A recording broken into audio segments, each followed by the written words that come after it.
Hi, it's Wasabi. Welcome back to the channel. We've got a battle on the Murovanka map, and we've got EBR Assassin from 1AR.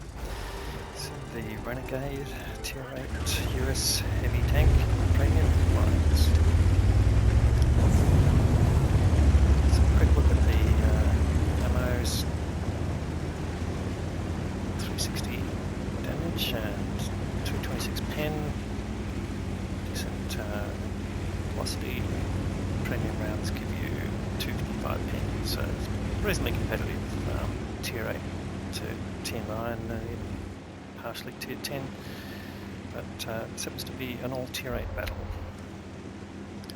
Not particularly fast, doing just over 35 Ks, and he's going to follow the BZ or Type 63. Let's have a check. I spotted a Patriot there.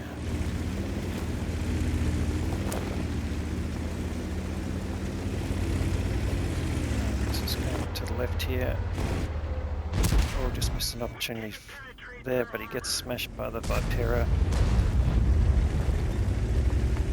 Taking a fairly large hit, but I'm sure he can do as much damage himself. Okay, there's the Patriot's got a side shot. Goes for the tracking shot, doesn't quite pull that off, but manages to bring him down to one shottable. Picked up some assisted damage there, and now he's got the VK100. It's going to go for the commander's hatch there. Nice and accurate shot. And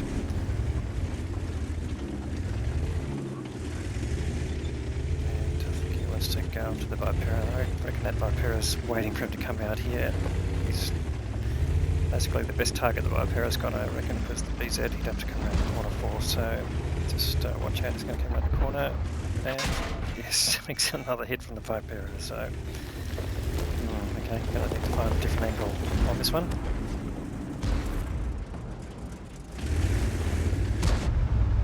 Take stock of his situation. Oh, that's a Brigetto and might be able to put a shot at. Brigetto shot whistles overhead. And now he's got some other targets there. Nice, 6. So, target-rich environment just right now. Although he's got a lot of tanks with him. Okay, he's going to go for the Patriot, looking for the commander's hatch. It did not penetrate. Patriot shoots back but doesn't get him, goes for the hatch again, doesn't penetrate. So switches to premium rounds. Yes, he's loading a premium round now, and can he get rid of that Patriot? Yes, he can. Alright, so that sets the tone. Now he's in it for the Vipera, possibly if the Vipera is facing him. It may be the IS-6. Okay, well that's the Vipera. He's got to wind up. Goes for the lower plate. Doesn't penetrate even with no, yeah, switch back to standard rounds there, so maybe that was the choice there. Goes for the side of the I6, so compensates. So starting to accumulate damage, and the Viper is now side on, so no problem here. Gets rid of him, or he just does enough damage and he gets taken out by a Yak Tiger. Now there's the VK100. Taking a few bounces here, but he's also doing pretty well in terms of keeping his own health. The VK100 goes down, so now it's just a matter of dealing with the IS-6.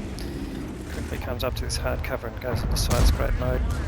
Tries to get the angle on the pike nose. Now normally that's a reasonably successful shot, but that was just angled enough for the IS-6.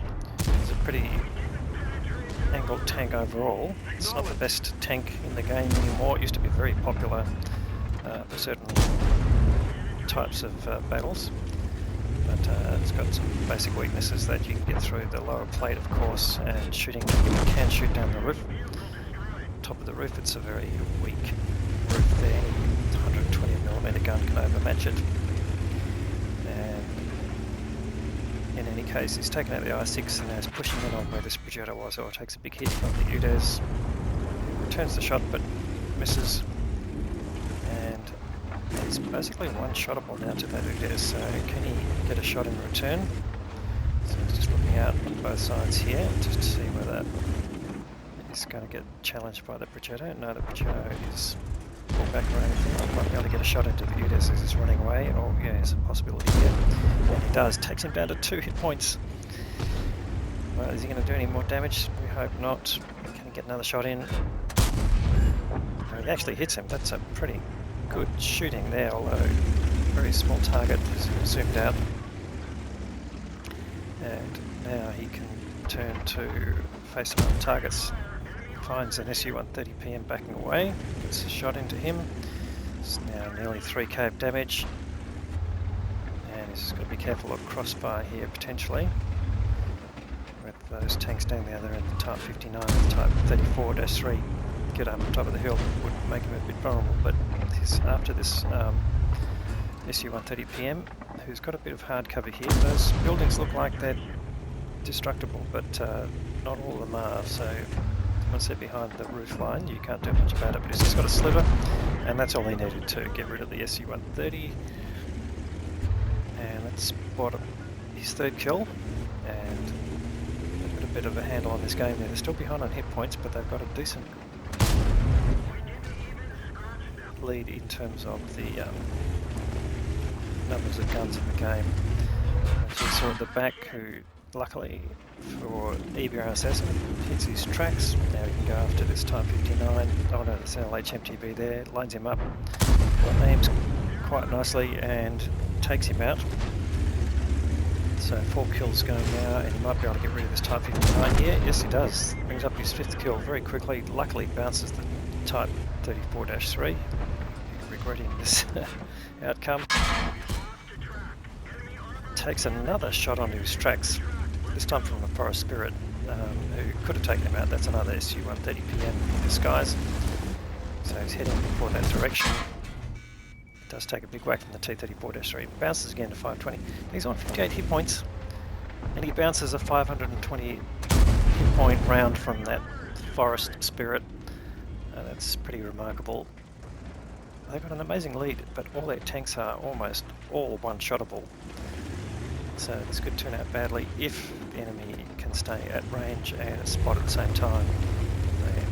But they need to approach them all pretty much at the same time.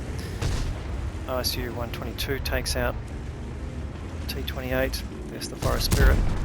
But loses his right to get that kill there. So on 6 kills now, he has earned his top gun. Now there's a Borsig, but where's this SU-122 PM? Hiding in a bush. Almost in front of him. No, this ISU-122-2, that's the double-barreled TD, takes out EBR Assassin and takes out an IS-2-2, but luckily they're capping at the same time, so this is going to be a win regardless. Can they kill this IS-2-2? No, it doesn't look like it. They're going to cap out. That's going to be the end of the game, but nonetheless, great game there from EBR Assassin. Let's go and look at the results. Okay, so top gun as we saw for 6 kills, 4.2k, nearly 4.3 of damage. That's getting him the high caliber award as well. And it's got another 1800 odd of assisted damage there, so that's 6k of combined, which is just a great result. That's earned him his 2nd mark of excellence, so very good consistent damage there in that tank, and of course the Ace Tanker Mastery Badge. Let's have a look at the team score, see how that stacked up. So he's finished well on top there with EXP, 1619 base is excellent result there. And in terms of damage, the next highest was the BZ 176, doing 3.5k, so good contribution there, but not surprising for a BZ, a bit overpowered in the game. But on the enemy side, the Progetto that they were chasing, doing 3k and 2.2, 2.3, so a few tanks doing 2k there. But nonetheless, it was EBR Assassin's influence on the game really that pulled it off, so you'd have to say that was a carry from his perspective. Let's see what it cost him. So he ended up firing 28 shots, is a great output there, particularly from a heavy tank, 24 hits and 15 penetrations, so quite a few bounces as we saw, but using a mix of ammunition in the game, which you'd expect in an all tier 8 game. You wouldn't have to necessarily roll out your premium ammunition. So he had some battle payments running, and that's helped him make a very tidy profit. So suitable use of ammunition though, so didn't use all premium rounds and kept his consumables under control as well. and that's all helped him make a very decent profit from that game. Anyway, another great game there from EBR Assassin, otherwise known as Hyphen Junior. Thanks very much for playing the content. If you're watching this and you've enjoyed it, please give it a thumbs up. If you haven't subscribed to the channel yet, please consider doing that. We'll have more great content to follow. Thanks very much for watching.